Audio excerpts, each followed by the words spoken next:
27 मई और स्वागत है आपका करंट अफेयर के एमसीक्यू सेशन में। तो चलिए स्टार्ट करते हैं आज का सेशन। इस सेशन स्टार्ट करने से पहले आपको जानकारी दे देते हैं कि एग्जामशाला को आप फॉलो कर सकते हैं वेरियस सोशल मीडिया साइट्स पर, जैसे कि टेलीग्राम्स, इंस्टाग्राम और साथ साथ में फेसबुक, जहां पर मिलेंगे आपको डेली अपडेट। और ये डेली अपडेट आपके एग्जाम के पॉइंट ऑफ व्यू से काफी इंपॉर्टेंट होंगे। तो चलिए स्टार्ट करते हैं आज का सेशन। सेशन स्टार्ट करने से पहले आपको ये 5 क्वेश्चन दे रहा हूं। ये 5 क्वेश्चंस को आप वीडियो पॉज करिए और इन्हें अटेम्प्ट करने की कोशिश करिए। तो यहां पर पहला क्वेश्चन है कि श्रेयास का फुल फॉर्म आपको बताना है। सेकंड क्वेश्चन में आपको बताना है कि दिसंबर 2021 में इसरो किस मिशन की सहायता से इंडियंस को स्पेस में भेजेगा। थर्ड क्वेश्चन में आपको बताना है कि यूपीआई किसके द्वारा लॉन्च किया गया था। और फोर्थ क्वेश्चन में आपको बताना है कि मिबॉर का फुल फॉर्म क्या होता है। फिफ्थ क्वेश्चन में आपको बताना है कि इंडियन गवर्नमेंट फार्मर की हेल्प करने के लिए जो प्राइस डिसाइड करती है उस प्राइस का नाम क्या होता है। तो ये 5 क्वेश्चन है। इन 5 क्वेश्चंस को आप अटेम्प्ट करिए। इसका डिस्क्रिप्शन हम लोग देखेंगे वीडियो के एंड में। तो पहला क्वेश्चन यहां पर आपके लिए है कि ईरान को अभी हाल ही में किस कंपनी ने लोकस्ट कंट्रोल करने के लिए पेस्टिसाइड सप्लाई किया है, ये आपको बताना है। तो देखिए इसका सही आंसर क्या है। इसका सही आंसर है HIL, यानी इसका फुल फॉर्म होता है हिंदुस्तान इंसेक्टिसाइड इंडिया लिमिटेड। इसने क्या किया है, इसका काम ही है कि पूरे जो इंडिया में पेस्टिसाइड का सप्लाई है गवर्नमेंट की तरफ से वो HIL करती है। तो HIL ने भी हाल ही में क्या किया है, ईरान को भी लोकस्ट कंट्रोल करने के लिए पेस्टिसाइड सप्लाई किया है। लोकस्ट आपने देखा होगा, हाल ही में समाचारों में सुना होगा कि किसानों की फसल जो है बहुत ज्यादा नुकसान पहुंचा रहे हैं कीड़े, जो बहुत ज्यादा संख्या में आते हैं और एक साथ पत्तियों को वो नुकसान पहुंचाते हैं। तो जब पत्तियां वो खा जाते हैं, इससे पूरी फसल क्या हो जाती है, बर्बाद हो जाती है। आपको बात समझ में आई? ठीक है, तो बढ़ते हैं हम लोग अगले क्वेश्चन पर, यानी क्वेश्चन नंबर 2 पर। तो क्वेश्चन नंबर 2 है हमारा। इसमें आपसे पूछता है कि जो ministry of road and transport, इसने अभी हाल ही में BS6 की किस कैटेगरी के लिए नॉर्म्स जारी किए हैं, एमिशन नॉर्म जारी किए हैं। तो ये आपको बताना है।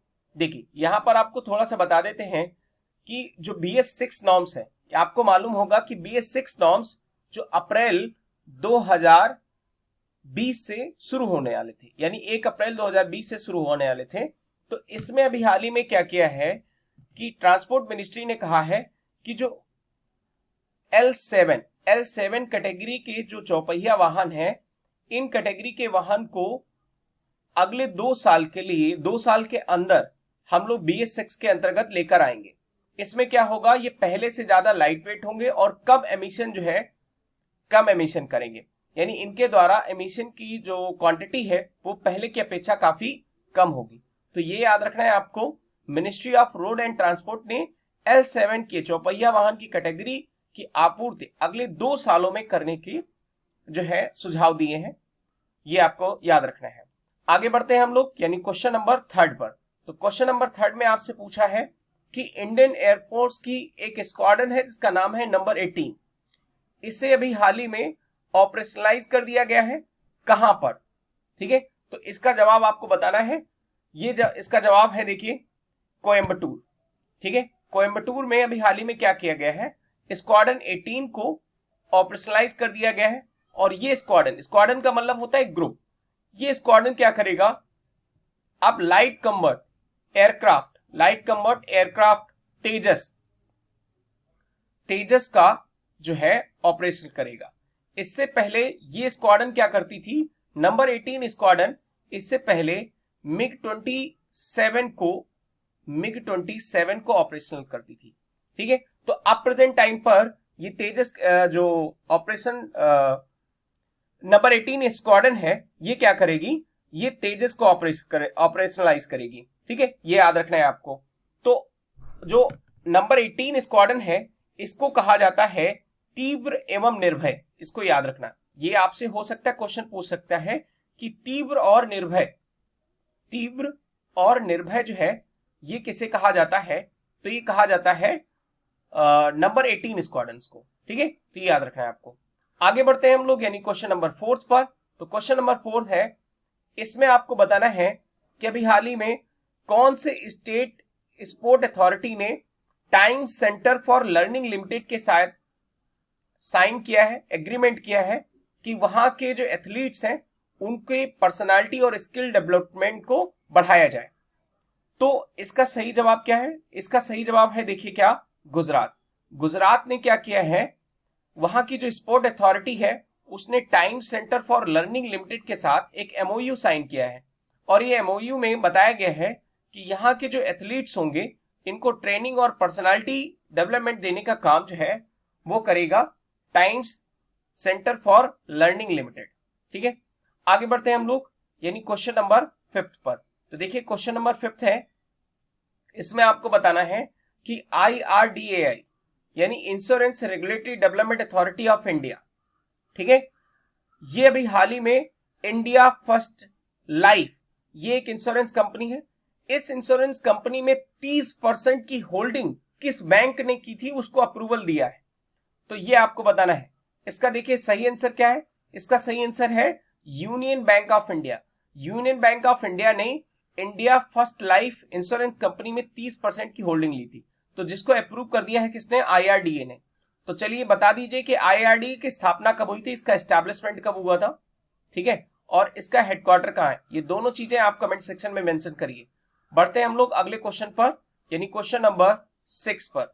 ठीक है, तो क्वेश्चन नंबर 6 में आपसे पूछता है कि अभी हाल ही में 10% की हिस्सेदारी ली है, कौन सी कंपनी ने? एक गुड़गांव बेस्ड स्टार्टअप था जिसका नाम था वाइसजेन। ठीक है, ये आर्टिफिशियल इंटेलिजेंस टेक्नोलॉजी पर बेस्ड था। तो इसमें 10% की हिस्सेदारी किस कंपनी ने खरीदी है ये आपको बताना है। तो देखिए इसका सही आंसर क्या है, इसका सही आंसर है भारती एयरटेल। भारती एयरटेल ने क्या किया है, 10% हिस्सेदारी ली है। वाइसजेन एक स्टार्टअप था गुड़गांव बेस्ड जो आर्टिफिशियल इंटेलिजेंस टेक्नोलॉजी पर काम कर रहा था। यहां पर उसमें जो है 10% की हिस्सेदारी किसने ली है? भारती एयरटेल ने ली है, ये आपको याद रखना है। आगे बढ़ते हैं हम लोग, यानी क्वेश्चन नंबर 7 पर।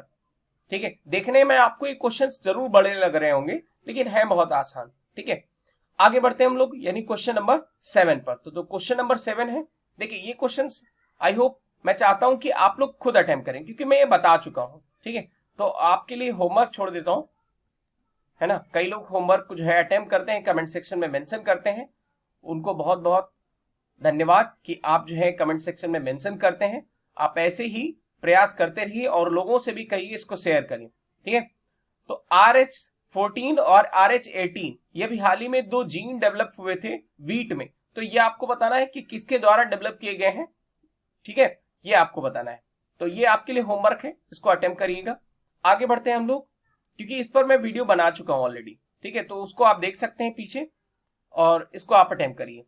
आगे बढ़ते हैं यानी क्वेश्चन नंबर 8 पर। तो क्वेश्चन नंबर 8 में पंटिस सैंक्टस ये नई स्पीसीज है जो वलनकन्नी जो तमिलनाडु है वहां पर फाइंड की गई है। तो यहां पर आपको ये बताना है कि ये किससे रिलेटेड है। तो देखिए इसका सही है ऑप्शन फिश, यानी ये जो नाम यहां पर दिया गया है ये नाम जो है फिश से रिलेटेड है। ये फिश की 2 नई स्पीसीज फाइंड आउट की गई हैं और ये नई स्पीसीज जो है ये फ्रेश वाटर स्पीसीज है। ठीक है, यानी स्पीसीज।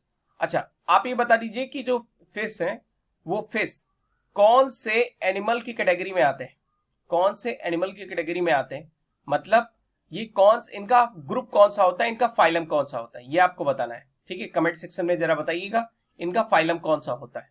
ठीक, इसको बताना है आपको। बढ़ते हैं हम लोग आगे, यानी क्वेश्चन नंबर 9 पर। तो देखिए क्वेश्चन नंबर 9 में आपसे पूछा है कि आचार्य Jagdish Chandra Bose Indian botanical gardens ये कहां पर, किस सिटी में लोकेटेड है। तो देखिए ये लोकेटेड है कोलकाता शहर में। तो अभी हाल ही में आपको पता होगा कि वेस्ट बंगाल में अम्फान तूफान आया था। क्या आया था? अम्फान तूफान। ठीक है, तो अम्फान तूफान के बाद यहां पर जगदीश चंद्र बोस, जो आचार्य जगदीश चंद्र बोस है बोटेनिकल गार्डन, तो यहां पर कोलकाता में ट्री को, मतलब जो बोटेनिकल गार्डन था वहां पर ट्री को बहुत ज्यादा नुकसान हुआ है। ठीक है, ये याद रखना है आपको। ठीक है, कहां पर है इसका प्लेस याद रखेंगे तो ठीक है, हो सकता है आपके एग्जाम में आ जाए, पूछ ले। ठीक है, तो ये याद रखना है आपको। आगे बढ़ते हैं यानी क्वेश्चन नंबर 10 पर। यहां पर आपको बताना है कांगड़ा वैली ये कौन से स्टेट में लोकेटेड है। बहुत ही आसान सा क्वेश्चन है, जरा बता दीजिए, कमेंट सेक्शन में मेंशन कर दीजिए। देखिए इसका सही आंसर क्या है, हिमाचल प्रदेश। तो हिमाचल प्रदेश में कांगड़ा वैली जो है लोकेटेड है। चर्चा में क्यों है, चर्चा में इसलिए है क्योंकि यहां पर फेमस है कांगड़ा टी। ठीक है, कांगड़ा टी जो लोग वहां के होंगे जानते होंगे।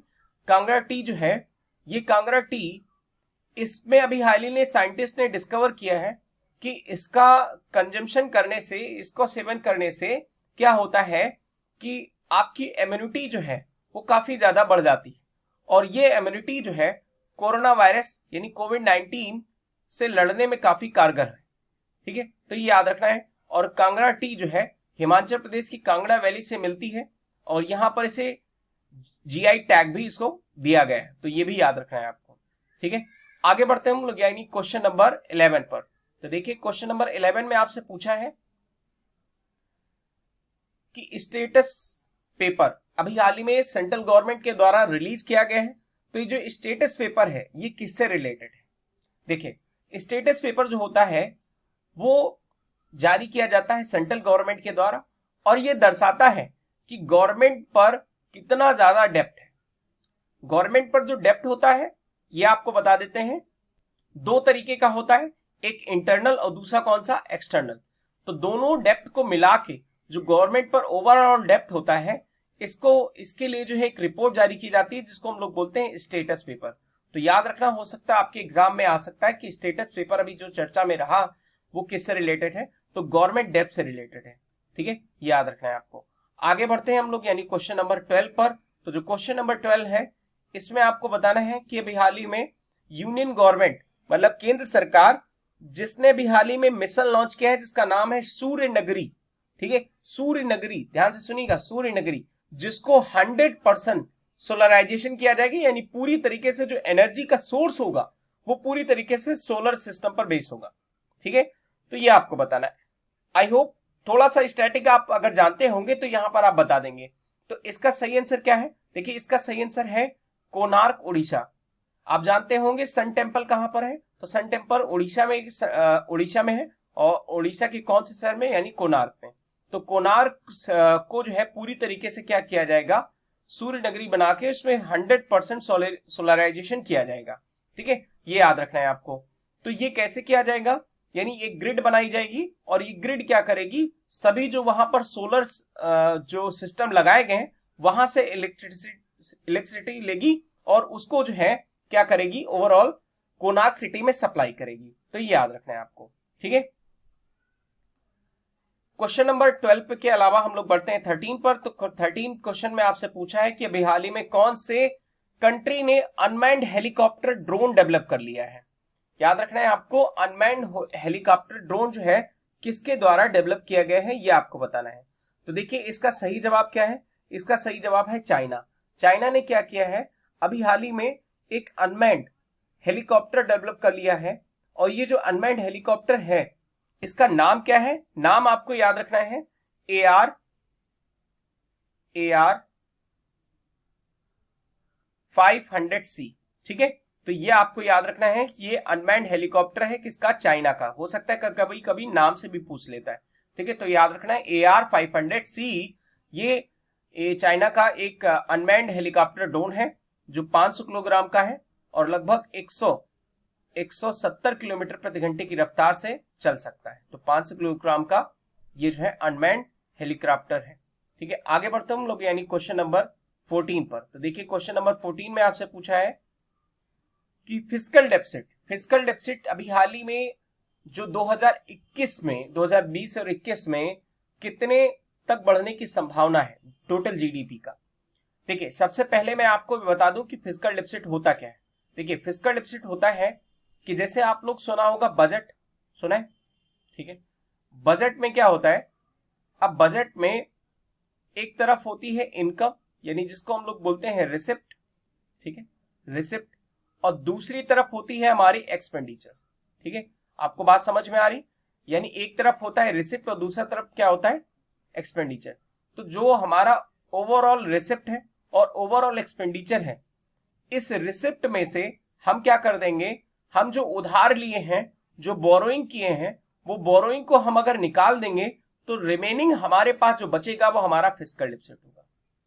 एक एग्जांपल के द्वारा अगर हम समझें तो फिस्कल डेफिसिट में क्या कहेगा कि अगर मान लो आपके पास आपकी जो आमदनी है वो 75 पैसा है, ठीक है, सपोज दैट आपकी आमदनी कितनी है 75 पैसा, और आपका खर्चा जो है वो खर्चा कितना है 100 पैसा, मतलब 1 रुपया मान लो, तो ये जो है 75 पैसा ये आपकी इनकम है, ठीक है। लेकिन मैं अगर आपसे कहूं कि आप 1 रुपया खर्चा कर रहे हैं तो बाकी 25 पैसा कहां से ला रहे हैं, तो जो बाकी 25 पैसा ला रहे हो वो आप उधार ही तो लिए, तो जो उधार हम माइनस करेंगे, इसके अलावा जो रिमेनिंग खर्चा बचेगा, जो घाटा बचेगा, वो हमारा होगा क्या, फिस्कल डेफिसिट। याद रखना है आपको।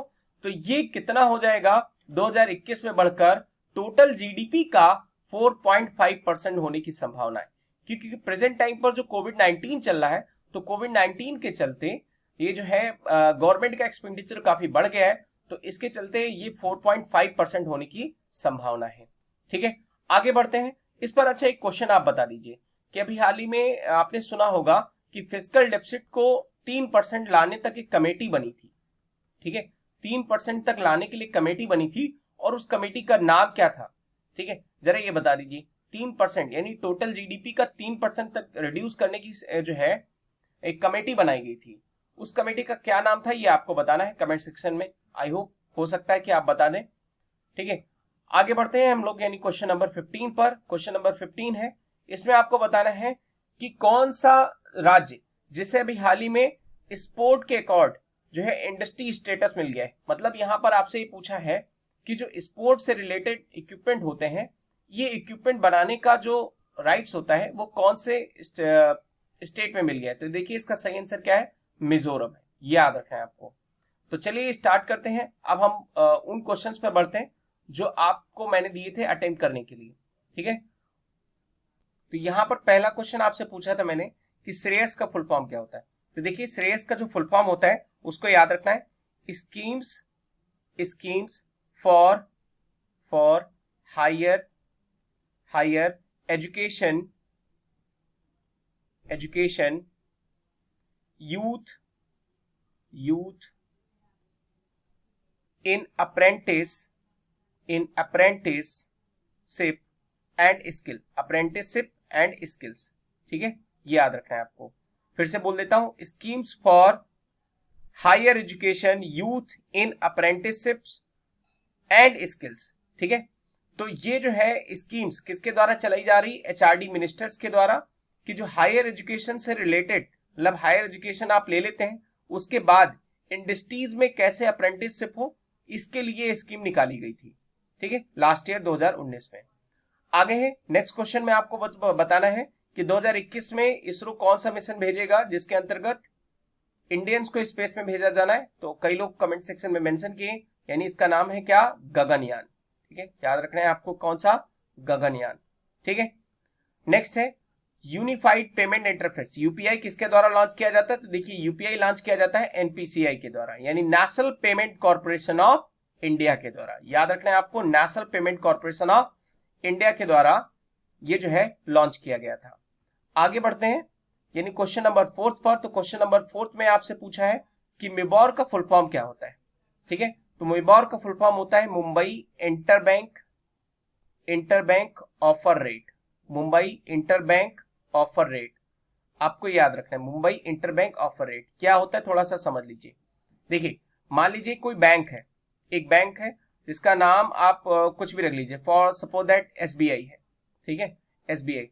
तो एसबीआई क्या करता है कि किसी दूसरे बैंक को लोन देता है, किसी दूसरे बैंक को, हाँ जी, किसी दूसरे बैंक को लोन देता है। मान लो यहां पर उसने लोन दिया है बैंक ऑफ बड़ौदा को, तो बैंक ऑफ बड़ौदा जो है एसबीआई से जिस रेट पर लोन लेगा उस रेट को हम लोग बोलेंगे क्या, मिबॉर, याद रखना है आपको। जैसे एसबीआई से लोन लिया किसने, बैंक ऑफ बड़ौदा ने, तो जिस रेट पर लोन लेगा उसको हम लोग बोलेंगे मिबॉर, यानी मुंबई इंटरबैंक ऑफर रेट, यानी मुंबई के अंदर एसबीआई अगर बीओबी को लोन देता है तो इसको हम लोग बोलेंगे मिबॉर, मुंबई इंटरबैंक ऑफर रेट, ठीक है। अगले क्वेश्चन बहुत आसान है। इसमें आपको बताना है कि गवर्नमेंट ने अभी हाल ही में किसी भी क्रॉप्स का प्राइस डिसाइड करने के लिए कोई भी प्राइस का डिसाइड करती है तो उसे क्या कहते हैं, जिसको हम बोलते हैं एमएसपी यानी मिनिमम सपोर्ट प्राइस। तो मिनिमम सपोर्ट प्राइस के तहत जो है ये गवर्नमेंट अप्रूव करती है कि इसी रेट पर मिनिमम जो है किसान अपना अनाज बेच सकते हैं। ठीक है, कोई भी फूड ग्रेन्स है तो वो फूड ग्रेन बेचने का जो काम है वो एमएसपी रेट पर ही खरीदा बेचा जाएगा। ठीक है, ये आपको याद रखना है। अच्छा, तो जरा बता दीजिए कि जो एमएसपी है वो एमएसपी को कौन डिसाइड करता है, ये कमेंट सेक्शन में बताइए। ठीक है, तो आज के वीडियो में इतना ही। Thank you for listening. God bless you all.